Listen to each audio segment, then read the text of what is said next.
Hi, this is Lindy Kaiser with clearanceJobs.com. Thank you so much for joining us for today's webinar. We are so glad to have you on board and really excited to talk about what we're going to be talking about today with Booz Allen, which is exploring Europe careers. It's not a topic that we speak about a ton at Clearance Jobs, but we always get a lot of interest around it when we do talk about it.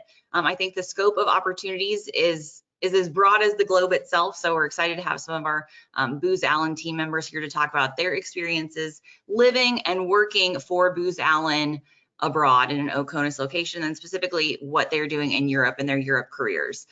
So a few housekeeping notes. Thank you so much for all of you for joining us and for being on the webinar today. If you have questions, type them into the questions chat on the right-hand side of your screen. We will get to as many of those as possible during the course of today's webinar. If we don't get to your question now, we will follow up with you later. So again, if you have questions at any time throughout this session, definitely drop it into the chat. We are really excited to have 4 different speakers available today to talk about what it is like to work at Booz Allen in Europe specifically. So we really appreciate their time and taking the time to be with us. We have RB Vieira, who is an EHS capability lead with Booz Allen. We also have Matt Haggy, an iPass capability lead, Sam Borsey-Hedges, a senior associate with Booz Allen, and Dan Brooks, a Europe talent acquisition lead. So thank you all of you for your time and taking the time to be with us today and to join us. A reminder, they are actually in Europe. So if somebody has to go off camera for a minute or has bandwidth issues, that would be why. But we are just really excited for them taking their time, joining us across time zones to make the time to chat about what it's like, again, to live in Europe and to work for Booz Allen. So I wanted to start just kind of by framing the conversation, talking about living the Booz Allen mission abroad. I think if you're on, the Clearance Jobs ecosystem, or if you join this webinar, you're probably familiar with the Booz Allen name, with the company. But how does life at Booz Allen take on a unique mission living abroad? I wanted to ask you that question, Sam. Thanks so much for that, Lindy. Hi, everybody. Welcome.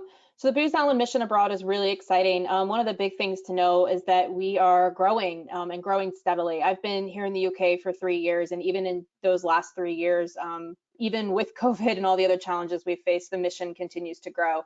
We are primarily based out of Stuttgart, Germany. We also have lots and lots of people here in the UK, near Cambridge. We've got folks down in Vicenza. We've got folks in Mons.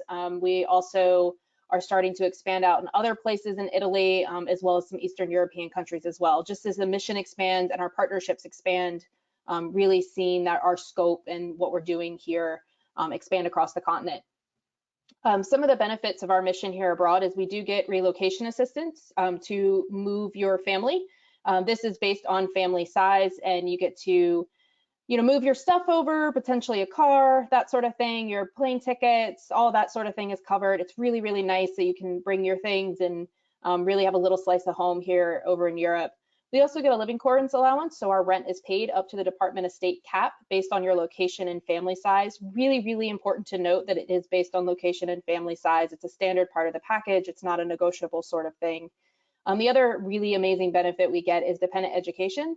So school age dependent children, so that's your kindergarten through 12th grade, are able to use either the DoD schools on base or host nation private schools. My 2 kiddos are in a UK private school, and it's pretty amazing. They are in very nice British uniforms and no kidding, learned how to make tea at school. So it's pretty awesome. Some of the highlights that we have living here as well. For our Stuttgart friends, they are downtown Stuttgart. The education's great. They've got beer gardens. They can drive all over continental Europe. Here in the UK, the history is amazing. I say there are kids in proper British school uniforms because it's pretty adorable. It's only about a train ride. It's about an hour down to London. I was just there this past weekend. It's pretty great to be able to just pop in down there. Can't go talk about the UK without talking about the fish and chips. Lots and lots of places to try those out. Italy, you've got gelato, wine. Venice is near Vicenza. Naples is right near Pompeii. You can drive all over Europe as well. And then Mons is also in a very cool place. They're only about an hour from Brussels. So they really have a lot to do there, and it's really easy to get around Belgium itself. And it's just a delightful place. So we do a lot of traveling. We have a lot of fun, but we also work a really, really important mission where we're really hands-on with our clients and driving change every single day. I love that. Sam is a pro because she literally teed to the very next question. for Matt. So yeah, so we gave, this is kind of our overview about living the Booz Allen, mission abroad. Matt, I want you to get a little bit more specific about what that mission looks like. What are some of the mission operations, things that you're working on, some of the things that folks will actually get a chance to do hands-on work over in Europe and abroad. Thanks, Lindy. Yeah, and perfect segue, Sam. So really just want to show you the laydown that we just mentioned of where we're working in Europe. So you can see on this map and on the right-hand side, Sam mentioned the UK, Italy, Germany, Belgium. There's also a number of other locations in there where we've got some staff supporting clients with the US Department of Defense.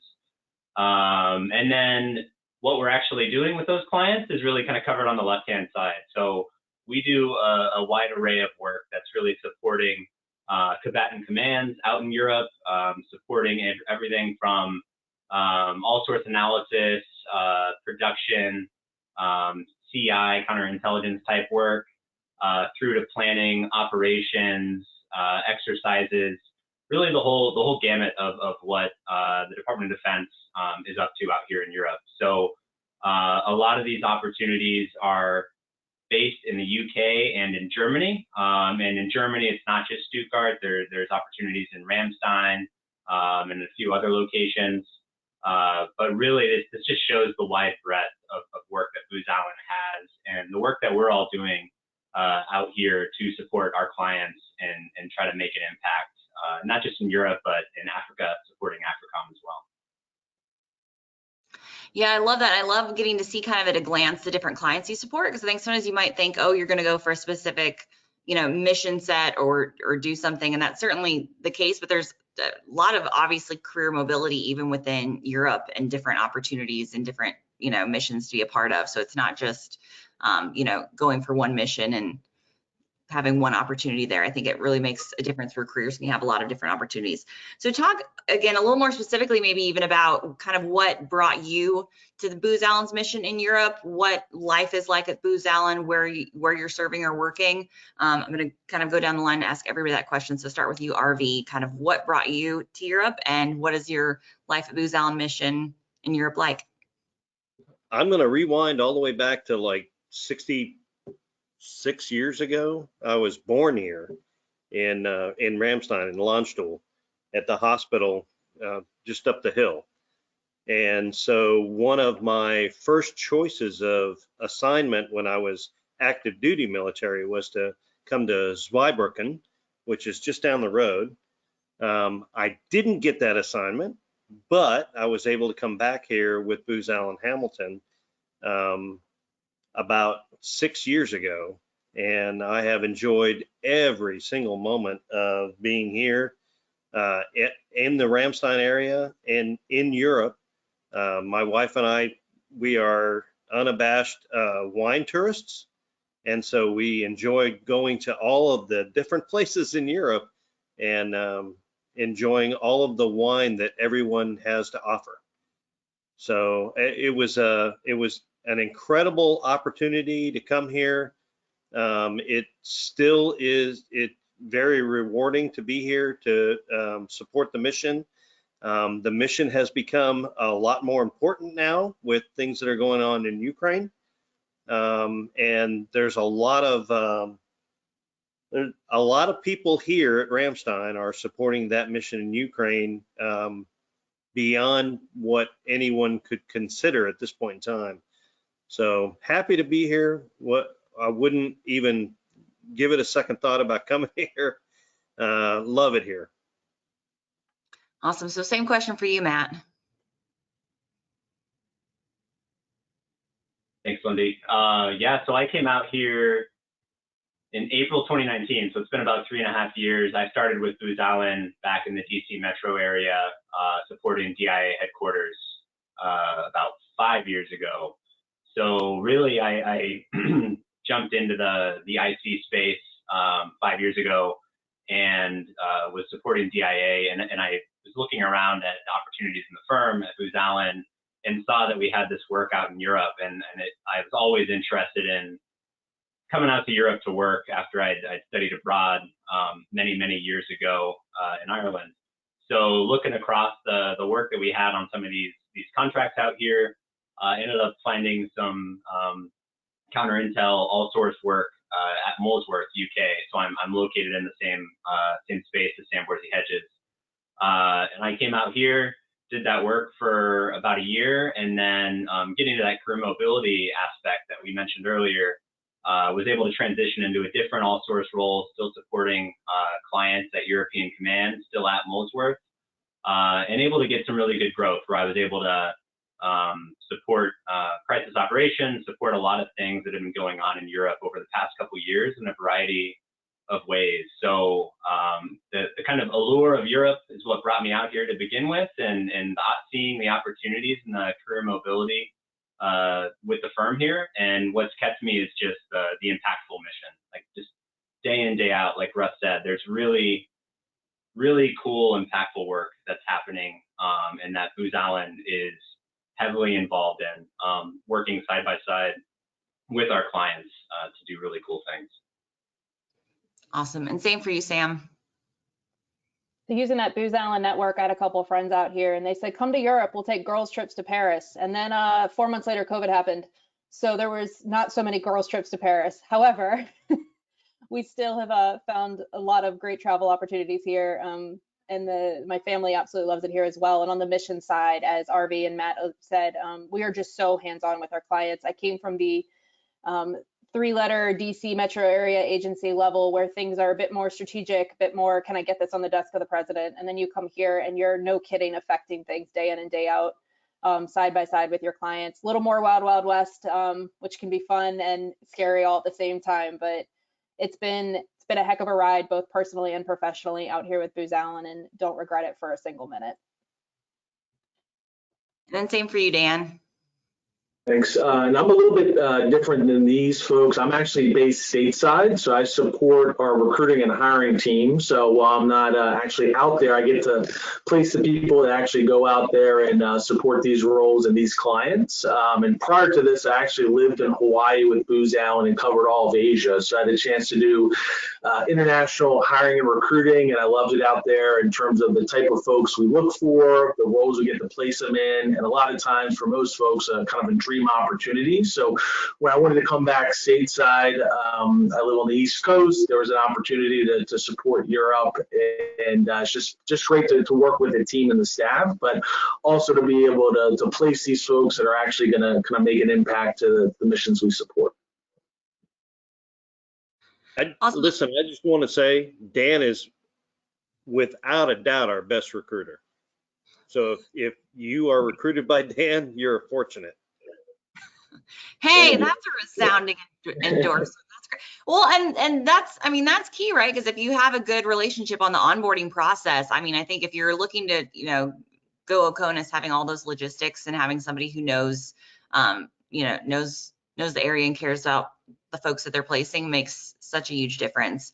I want to talk about a little bit on the technical side, kind of some of the work and mission sets that you're working on. So we've got questions about what kind of job opportunities, for instance, are available out there. I know we had the list earlier on the slide of some of the things that come up, but maybe talk about, what your specific role is, what your team is doing, how you're supporting clients or customers in the space, partnering with other organizations. Start with you on that one again, RV. So here at Ramstein, we try really hard to cover the gamut of everything that our clients need. So we have quite a few people in security cooperation.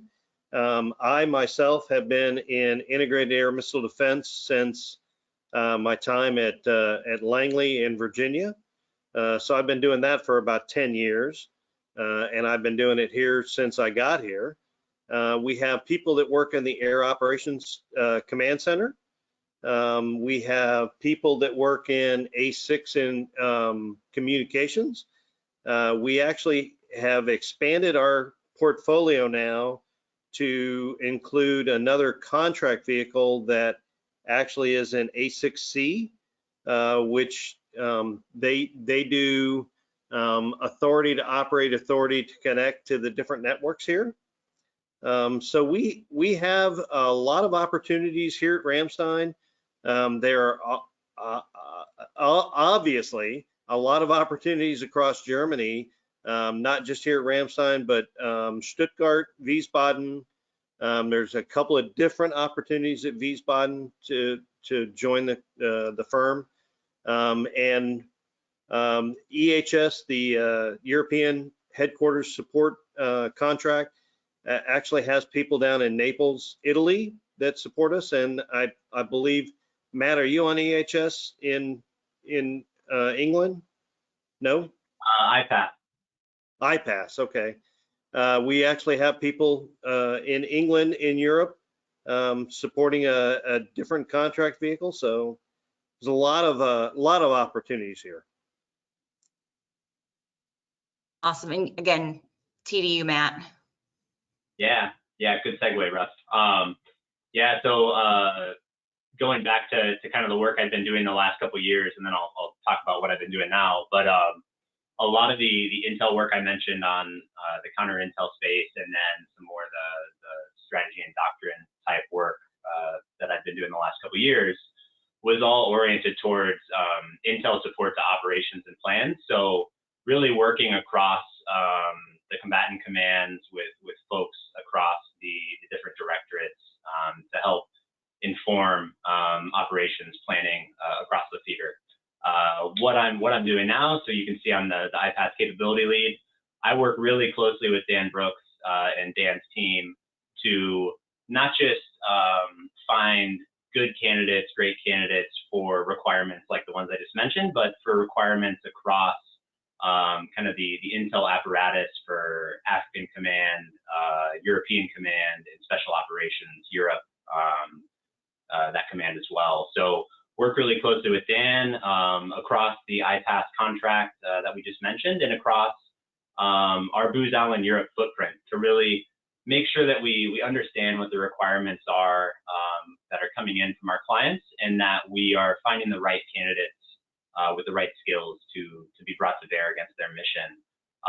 Just to give a little more context on the work on IPAS. So again, it's a lot of that all source work across those commands. There's a lot of counter intel, human targeting type work, and then there's just a ton of intel planner, every little thing you can think of that supports kind of the intel community in the Department of Defense space. We're supporting our clients in some way against those types of missions. And then same for you, Sam. Walk us through your mission a little bit more and what kind of work you do. Sure. So I sit day in and day out on our production support team on client site. So all of our intel production coming out of UCOM, I'm an editor, get my hands on that. So that's my kind of normal day job. But as a senior associate here in Booz Allen, in my portfolio of teams, I have that production team as well as the FDOs, security, and a couple of the other support elements. So several of the support elements that make the intel go round. So it's been really cool the last, I don't know, year or so, really with the push to get things out faster, share with more people and more partners, et cetera, just that high churn with the world events happening here in Europe. So it's been really cool to be a part of, really exhausting to be a part of, but also piece of history. So that's a really cool thing we're doing out here in the UK with our friends in Stuttgart, Naples, and other places, just really expanding our footprint and expanding, when I say we, I mean big we, expanding how we share and what we do and supporting not just US warfighters. Awesome. And maybe Dan, can you speak to that? What are some of the missions that maybe or even most, if somebody's like really motivated and willing to work anywhere, what are places you would pivot them to? We get this question every webinar, so we might as well address it. Somebody's asking about IT and tech certifications as a transition service member. The good part about Booz Allen is we have a very large footprint. It's not just one contract or a small pocket. I think we just crossed, now we have 600 full-time employees in Europe and over like 60 hires in queue. So it's a very big business. And so with that, it's not just one thing we do. If you look at our website, Booz Allen offers a variety of things that we can support from a consulting perspective. And I don't think Europe's any different. So we definitely do the technical stuff. I would say that's a growing footprint.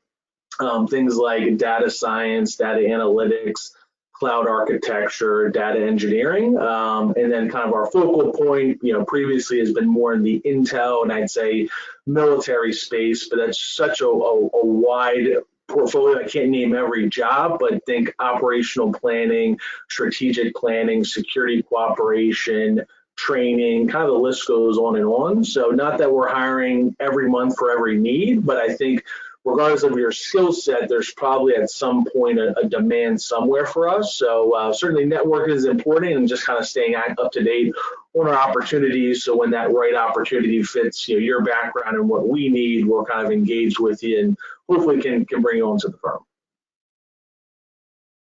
Awesome. We had a couple of questions come in. So Jason asks one that does come up often in this space, specific to political unrest or country-specific issues. Maybe you can speak to COVID and dealing with those kind of country-specific restrictions. How does Booz Allen support and their employees who might, when the country that they're in might be having potentially unrest or issues or political issues? I'm willing to jump on that grenade. Okay. RV wants in on that one next, Sam. So. All right. So Booz Allen has been really, really good to its people. I've been with the firm 8 years. We do take care of our folks, and we definitely take care of our folks abroad. As a senior associate out here, so as one of the management team, I fully understand that your mom is not here and you cannot go sleep on her couch, and that you are far from your family. And, during COVID and that sort of thing, when we would get, a notification that somebody had COVID, the first question was, do you need groceries? Do you need medication? That sort of thing. When we were bringing staff out, when you had to quarantine for those 10 days, we were dropping groceries off to people so they had them when they landed. Little things like that really go a long way. I'm not going to say COVID was easy. Couldn't go home for a year and a half, and that was hard. And my kids grew a foot before my mom got to see them again. But we did take care of each other out here, and we do a lot of happy hours, and we do a lot of events, and spouses are friends, and they, kids go to school together and they get to know each other, and we really do try to take care of each other. And the firm does its part in that with helping to organize. And we also just have a number of benefits as far as, like, when COVID came up, we got leave dedicated toward COVID so that we didn't have to take our own sick leave, things like that really drove home that the firm cared about us as people, even as the mission meant we had to go to work. We couldn't really work from home as much as you could in other spaces. The firm really did its best to continue to support us and take care of us, particularly when we were living under a very, very different scenario than various places in the US, depending where you were. So we really are a family out here. We do our best to take care of each other. I know everybody says that, but truly there's 250 of us here in the UK, somewhere along that, and we do take care of each other. And I know it's the same out in the other locations as well. RV, did you have something to add? Yeah, my career in the military, I was a fighter pilot, and there's nothing tighter than a fighter squadron. Fighter pilots get along with each other. It's a family, and I've never found that camaraderie until I came here with Booz Allen at Ramstein. When I first got here, there were 3 or 4 people here from Booz Allen. Now there are almost 50, and we are a tight-knit bunch. We do things together. We do things separately. I just went on a motorcycle ride to France this past weekend with 3 other Booz Allen folks. So that's the kind of, no kidding, family that we have here in Europe. That is the kind of camaraderie that we support and that we're a part of. I've not found that since I was in a squadron of other fighter pilots. When I left there, I went to the Pentagon, I went remote, still didn't find that camaraderie, that family, until I came here as a part of the Booz Allen family. So yeah, I absolutely 100% agree with everything that Sam said. It's such a great community of people. Awesome. And then Valerie had a question about visa issues or visas in general, and also asking about part-time positions. So said, I'm currently in the UK on a student visa, wondered if there were options for that. Might be a little too specific. Dan might have to follow up with you later, Valerie, but also just in general, I know that the visa question might come up. So can anybody speak to visa, kind of that process, or how Booz Allen assists with that? Matt's got that. Yeah, I can talk on the UK side, and then RV, maybe if you want to talk about the German process. So in the UK, yeah, if you were to accept an offer with Booz Allen, and the position that you're accepting is in the United Kingdom, over here at RAF Molesworth, we would put you through the visa process with the British government. So you would be required to have a right to work visa. You would then be looking at status of forces agreement as well. So that's a process that the firm helps you work through that. We don't hire you and then say, hey, go get your visa and then let us know when you've got it. We've got a team set up here in the UK that will have an initial conversation with you as you're working through your relocation process, or Valerie, in your case, if you were local, we have local hires all the time, and we do work with our local hires as well. So that's a process where you'll have people that are experts on the different ins and outs of obtaining a visa, the right type of visa to work on our projects, and then every step of the way, getting your biometrics appointment, having your actual visa decision come back, the firm will be working hand in hand with you on that. So each particular visa situation is obviously unique and complex. So it's hard to like get into one situation versus the other, but just be assured that the Booz Allen team works that very closely with all our candidates that are coming to help support the mission out here.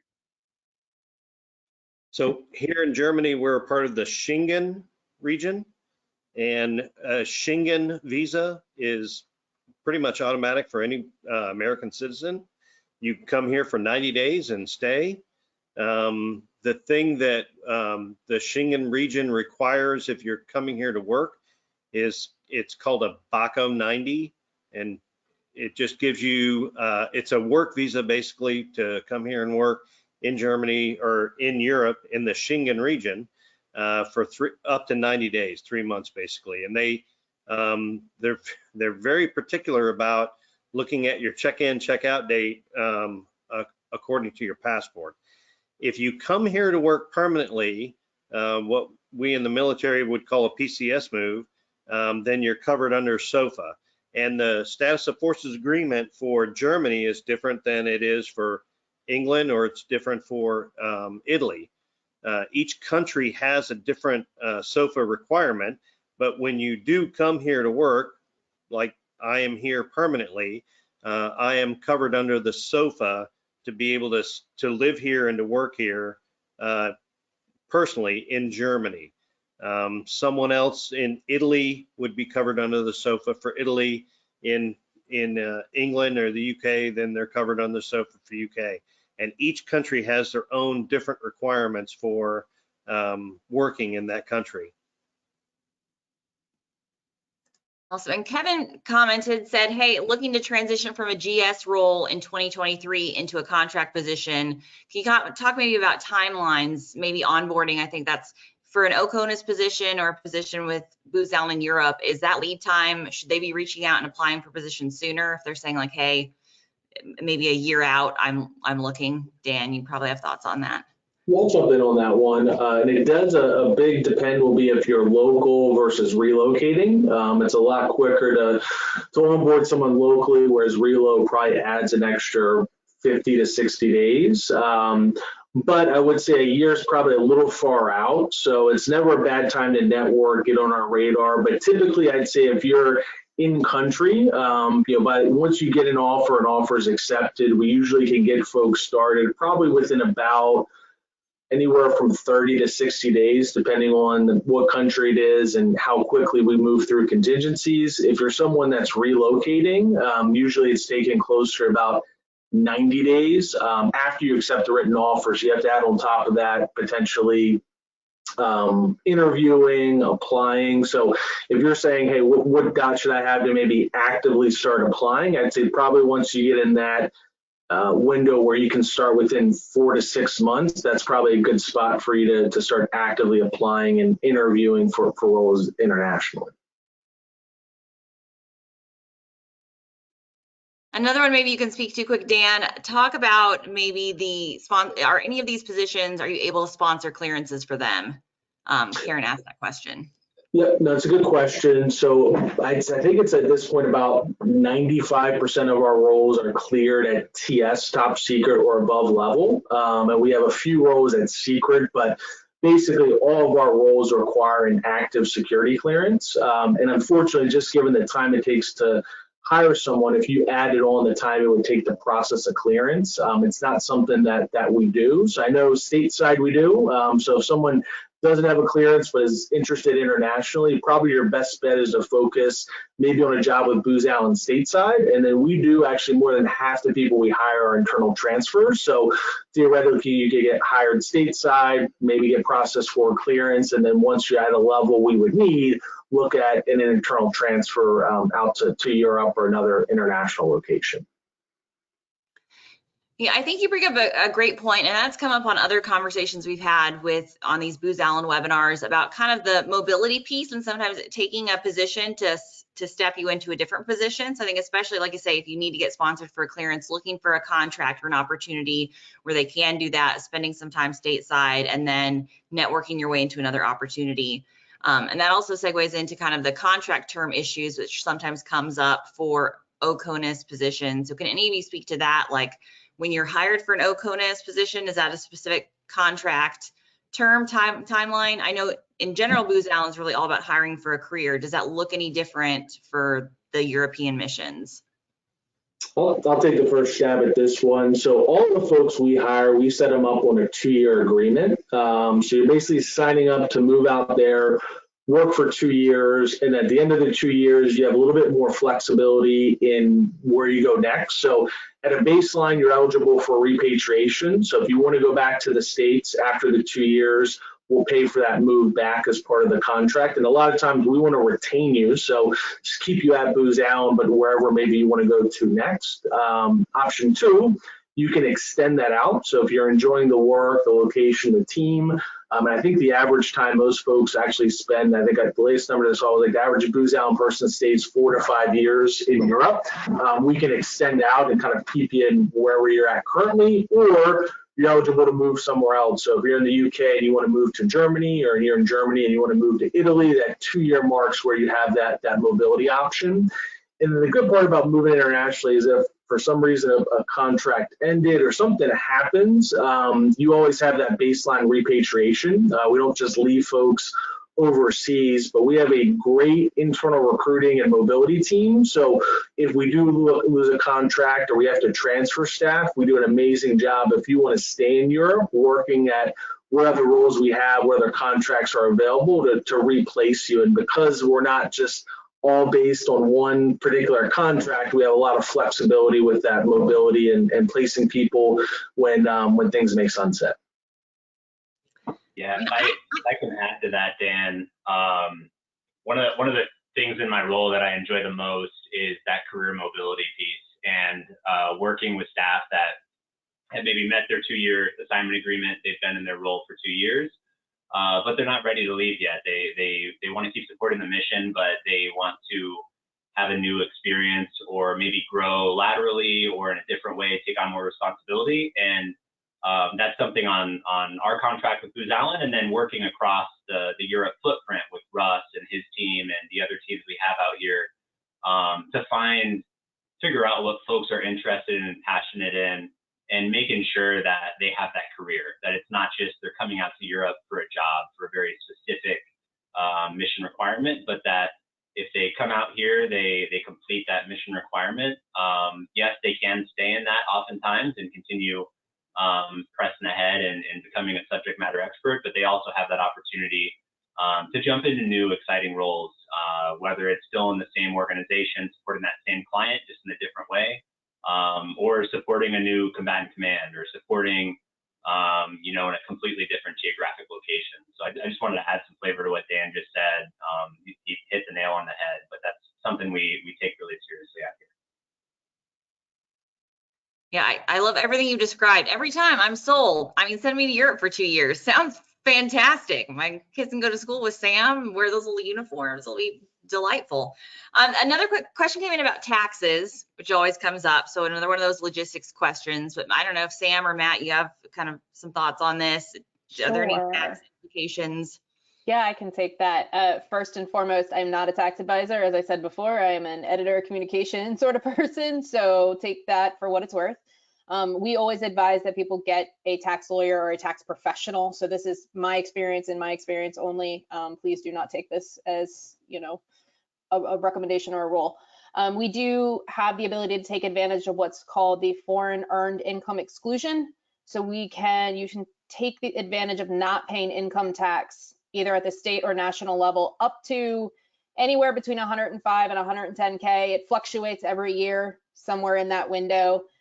So until you hit that level, and that's between both your salary, dependent education, and LQA, so all the different pieces of types of benefits we receive, not paying income tax on that level. I know some people who wait until the end of the year and just get a massive refund back, and I know others who just throughout the year don't pay that tax, and it makes for a nice paycheck for sure. So that is a solid benefit to being here if you so choose to take advantage of it.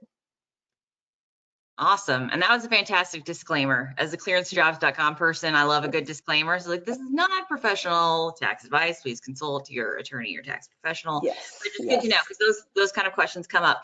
I had a question about like transitioning service members or military spouses. So you obviously have missions around a lot of military installations, locations abroad. Do you work with military spouses to hire for some of those positions, or are transitioning service members who might have had prior service in one of those locations, is that an advantage at all? I'll jump in quickly. So I'd say just having done the recruiting for so long, probably more than half the people we hire in Europe are veterans of some kind. So we have a lot of prior military, and our goal, if we can capture two people, absolutely.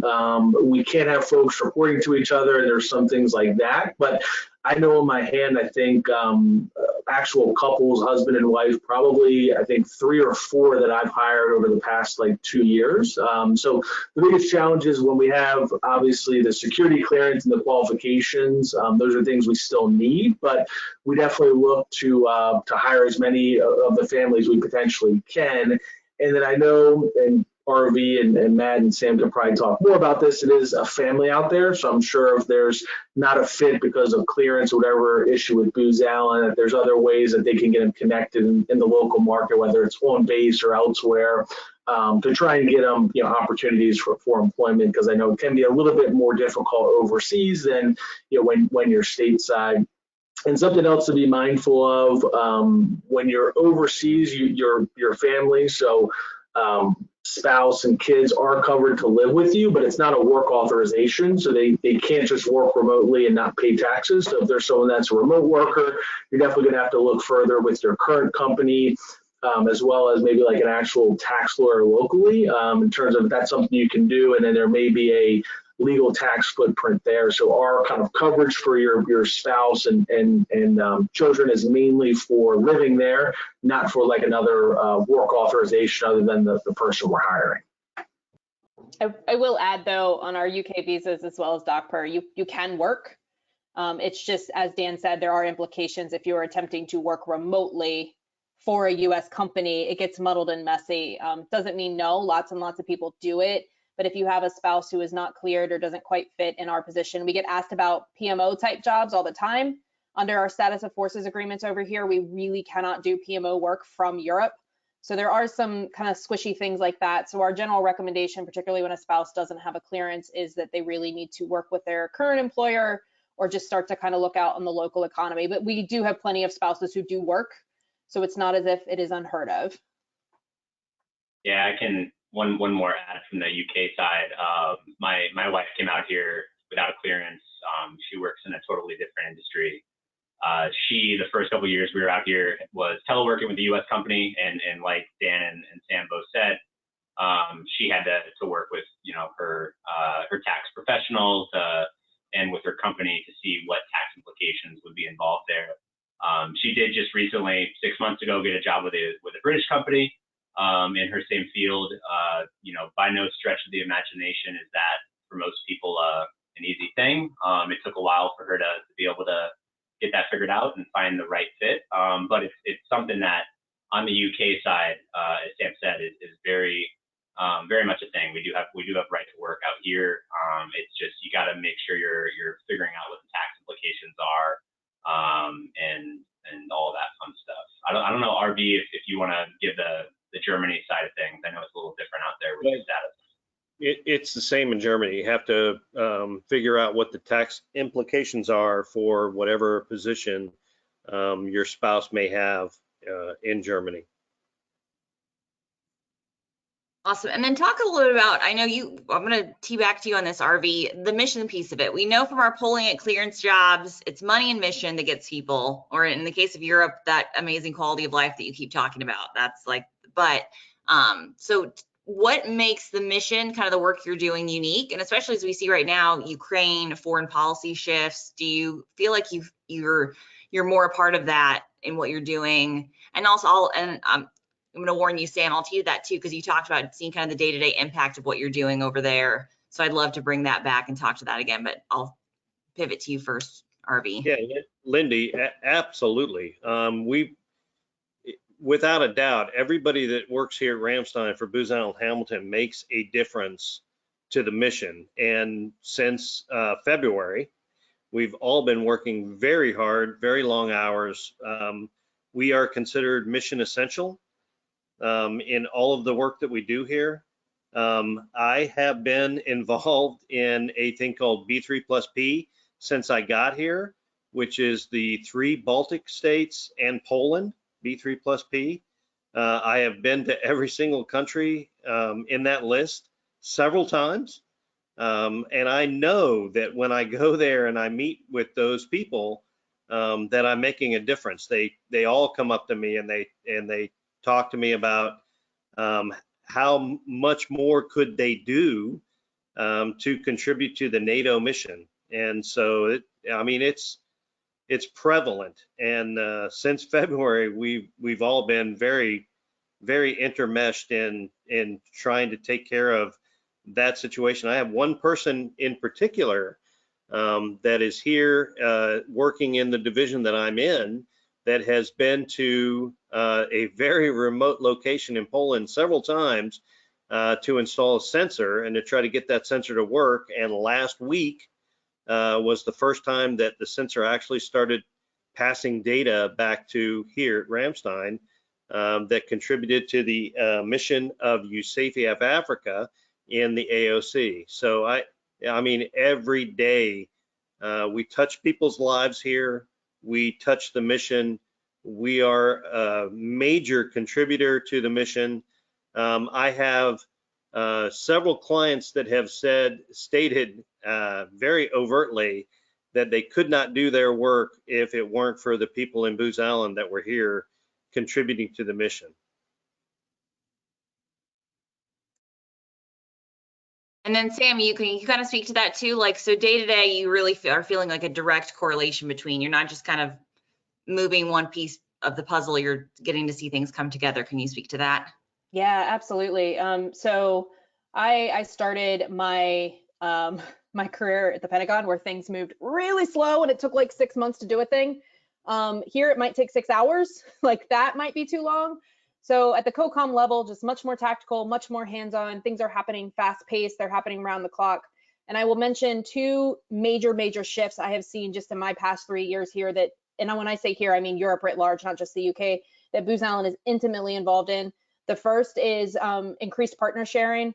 The amount of sharing happening also not just with foreign partners at the NATO level, but also past the NATO kind of partnerships you immediately think of, as well as between COCOMs, has increased significantly. And that is in large part to Booz Allen and our work here, because we're much better at talking to each other than the government is.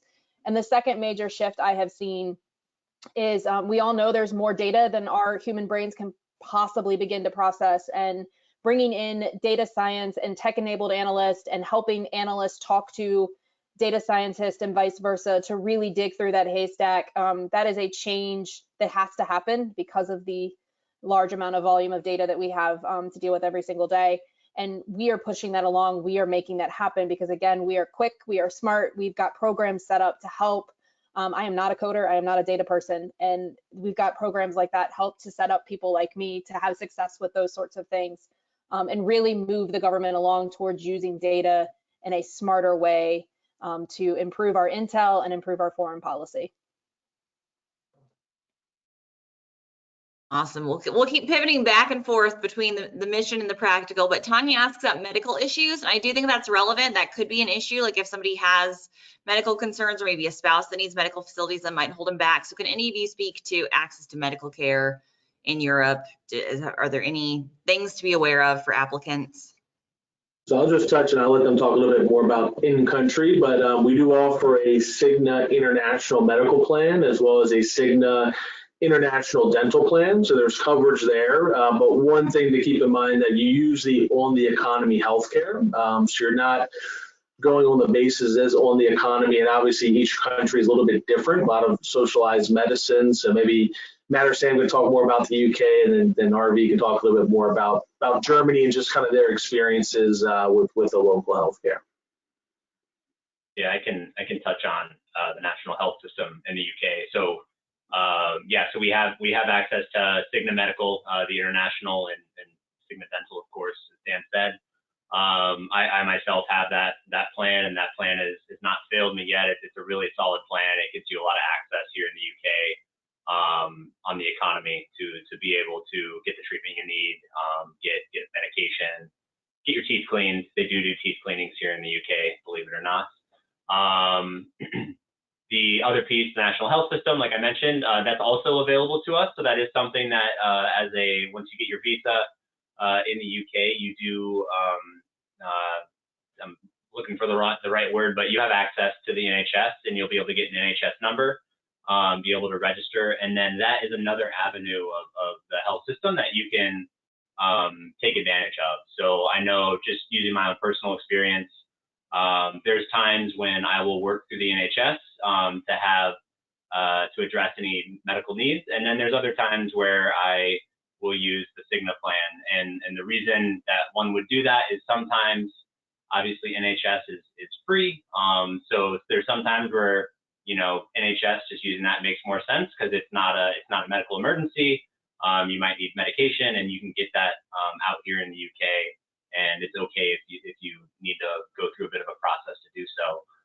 The NHS is slower than using Cigna pretty much always, but is a fairly good system. Segues to, you know, why I would use Cigna. Cigna, if there's ever a medical emergency or just something where I really want to go see a doctor or get to the dentist quickly, I'm able to just, you know, utilize that plan and very quickly get a hold of a surgery here, as they call the doctor's office, or a dental practice, and get in very quickly and have that covered. I'll just add one thing on the NHS, because I have kids, and you know, your kids, you never ever want to skimp on.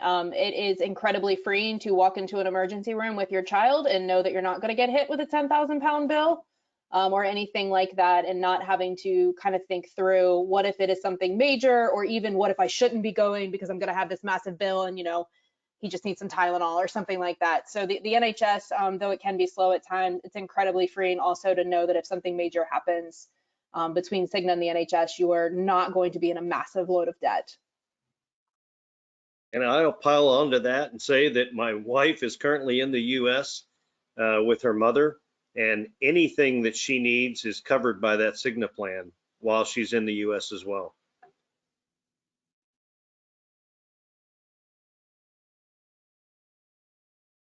Awesome. So talk a little bit about success at Booz Allen, maybe specifically for what you're doing in your European mission. So if folks are on this webinar, they're like, hey, they're excited about this, they're interested in applying. What can make an applicant stand out specific to what you might be looking for on all of your teams if you were hiring a new person and bringing somebody on? You know, to start, RV, what could set a candidate apart? I'm a part of every single interview that is done to bring somebody here to Ramstein. I am the Ramstein EHS lead. what we talk about is, in my case, I'm not just hiring somebody to come put a rear end in a seat. I'm actually hiring somebody to be a Booz Allen career person. And so I'm hiring for the firm. That's my perspective. My project managers hire to put a rear end in the seat to fill the requisition that is out there that has their clients' requirements in mind. I pay attention to that, but I'm really hiring for the company.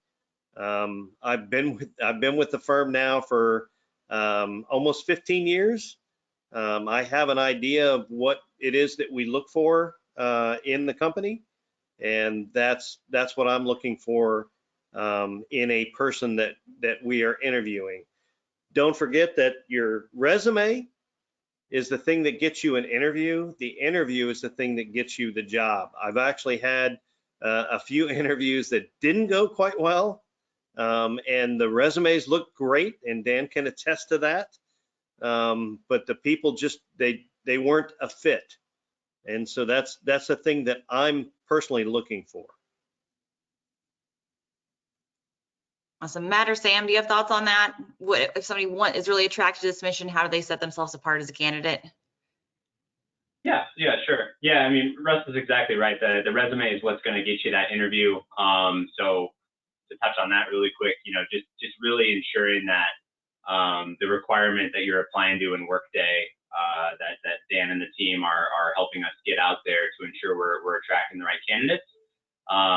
That you're really taking a hard look at that resume and ensuring that the basic qualifications, the desired qualifications are reflected in your resume. So making sure that, maybe you're not just throwing a resume at a wall and seeing what sticks, but you're really thinking through, how does my experience come through in my resume in a way that RV, Sam, Matt, Dan are going to see it and say, oh, wow, this is someone we need to talk to. And then to RV's point on the interview, I think something we look for is really, RV hit it right up the head. We're looking for people that are a fit for the firm, that aren't just going to be able to fill a very specific requirement, but people that are passionate about the mission, that are passionate about bringing kind of a consultant mindset and thinking through problems that they might face on the client site, different ways that our clients are working, and thinking about how can we improve those processes? How can I come onto that mission and really, after I get integrated in and understand what the mission is, understand the problems, how can I improve the output on the mission to make sure that, as we go month to month, day to day, month to month, year to year, we're improving and we're having effects that have real world consequences.